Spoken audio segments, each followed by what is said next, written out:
Deputy President to make the final remarks. Thank you. Asante sana. Thank you. Thank you. Ni kweli sipangwingwi. Let me, in a very special way, thank all the speakers who have spoken, the party leaders, my colleagues who have spoken on the many issues and on the journey that we begin today going into the future. Congratulations to all of you, party leaders, your officials, and your members, as we all join this great team, the Kenya Kwanza team. We thank God that this has come together in the way it has. We are grateful and we are confident that the journey ahead is a journey that God is going to lead us, and with God, everything is possible. Let me also appreciate the many people who have come so that they can cheer us on as we assemble this team. And as we now come to the conclusion of this function, let me just say two final things. Number one, I understand that we will have a new deputy president in a couple of months after the next general election. But I also understand that he will be, or she will be for that matter, a Kenya Kwanza deputy president. I'm very confident. And I want to tell the good people who want to assist us with the renovation that for Kenya Kwanza, renovating the residence of the deputy president is not a priority. The priority is to sort out the hunger of the close to 3 million Kenyans who today are sleeping hungry. There are many people who are obsessed with positions and with largesse about leaders. I want to persuade them for a difference that please, we have 3 million Kenyans today facing starvation. It is only inhuman if anybody thinks that while we have 3 million Kenyans facing starvation, that the priority is to renovate the residence of the deputy president. Secondly, I appreciate, because I respect my friend, the President of Kenya, when he asked me that he wanted a legacy for Uhuru Kenyatta, and he wanted to run this government differently. And I didn't want to stand in his way. I appreciate that he has delegated responsibility to many other people in government.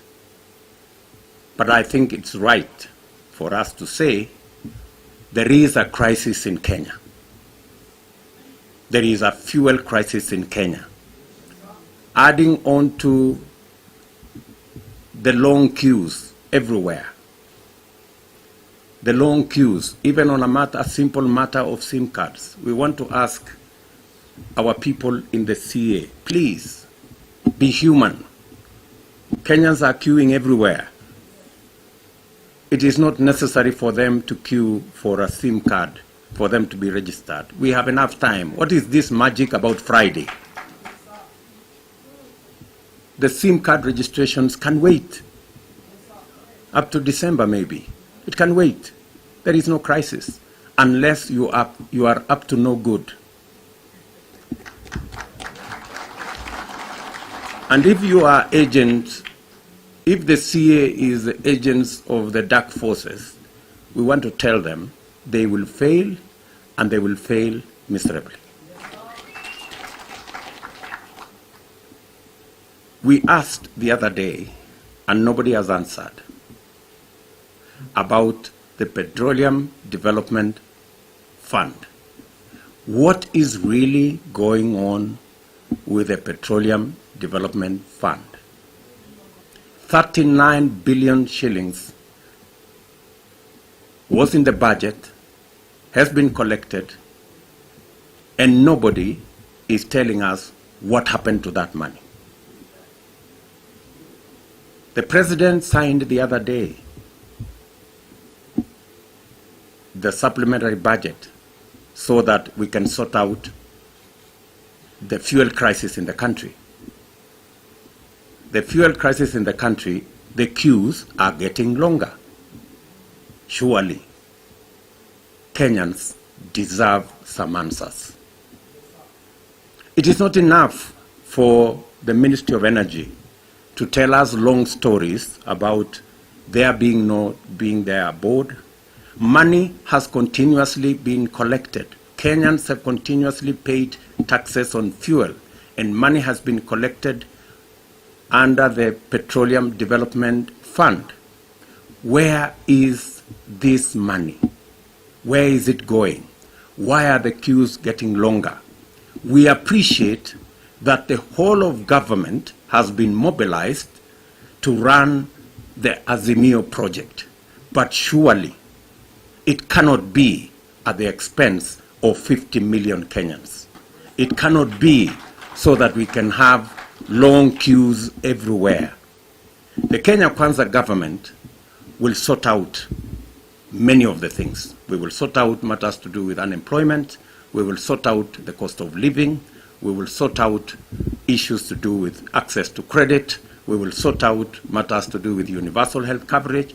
But I request my friend, His Excellency the President, surely we cannot wait for the next government for us to sort out the fuel levy crisis.